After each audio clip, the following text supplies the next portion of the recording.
ఇవాళ మనం చందమామ కథల నుండి పరామర్శ అనే కథని తెలుసుకుందాం. అనగనగా ఒక ఊళ్ళో అన్నా తమ్ముడు ఉన్నారు.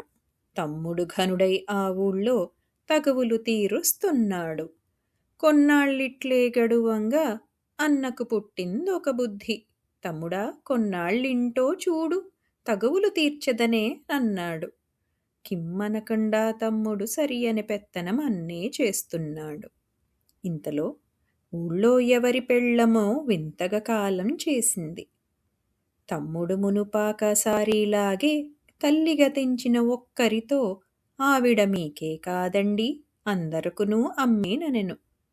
మర్యాదంటే ఇంతే కదయని మందబుద్ధితో అన్నయ్య, పాపం ఆవిడ మీకే కాదు పల్లెకంతకును భార్యేననియే.